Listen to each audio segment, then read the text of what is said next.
Did you know that mint chocolate chip ice cream, and more generally, the color green, represents the game and Saul slowly getting closer to the criminal underworld?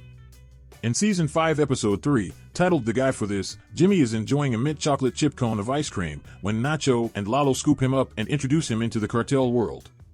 Also, in the final episode of Season 5, Kim scoops some mint chocolate chip ice cream, meaning her descent into the game is not far away. In the finale of Better Call Saul, Jimmy semi-sarcastically asks for mint chocolate chip ice cream. The scenes do not show a single shade of green, however, perhaps showing that Jimmy is done with his criminal practices and plans on going clean for the rest of his life. That is until he realizes that Kim confessed to Howard Hamlin's wife about Howard's execution, which hits Jimmy hard. That brings me on to my next point, and one that is hammered throughout all of Season 6, actions have consequences. Kim and Jimmy try to defame Howard, which leads an innocent man to be killed. Jimmy messes with Chuck's insurance, which leads Chuck to kill himself. Nacho tries to get Hector killed, which leads to Gus taking him under his wing and using him as no more than a chess piece, putting both Nacho and his father under a great deal of trouble. This theme of consequences and the regret of actions is never brought up until the finale, where we get a new perspective on the regrets of Jimmy, Walt, and Mike. Mike is fond of his son, which leads him to mention the two major events in his life that led to his son's death.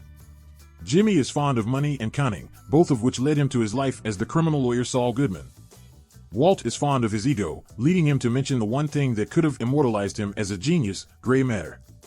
Keep this in mind, this man just got his brother-in-law killed, his partner enslaved, his daughter kidnapped, his family broken forever, and he mentions gray matter as his biggest regret? This just brought so much depth to Walt, showing that he truly never cared about his family. This show also has the best cinematography that I've ever seen, bar none. This is my favorite shot of the show. Let me explain. As Jimmy brings up Chuck's name, they show an exit sign, which is a parallel to the exit sign they showed in Chicanery, tying us to Chuck. More importantly, the exit sign is targeting Kim, showing that Kim is free to leave the courtroom and perhaps become a lawyer again. While Jimmy, who is outside of the exit sign, will perhaps never leave prison again. Absolutely genius. Is it also a coincidence that the only 3 times we see color in the Gene timeline is when Saul Goodman is looking back at his actions and regret, whether that may be his commercials or his literal spark with Kim and the cigarette? I think not.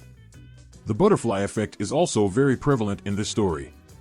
For example, Nacho leads to Tuco getting arrested and going to prison, where he would meet Skinny Pete, which would allow Walt to deal with Tuco, leading to Tuco's eventual death and Hank's rise up the DEA ranks.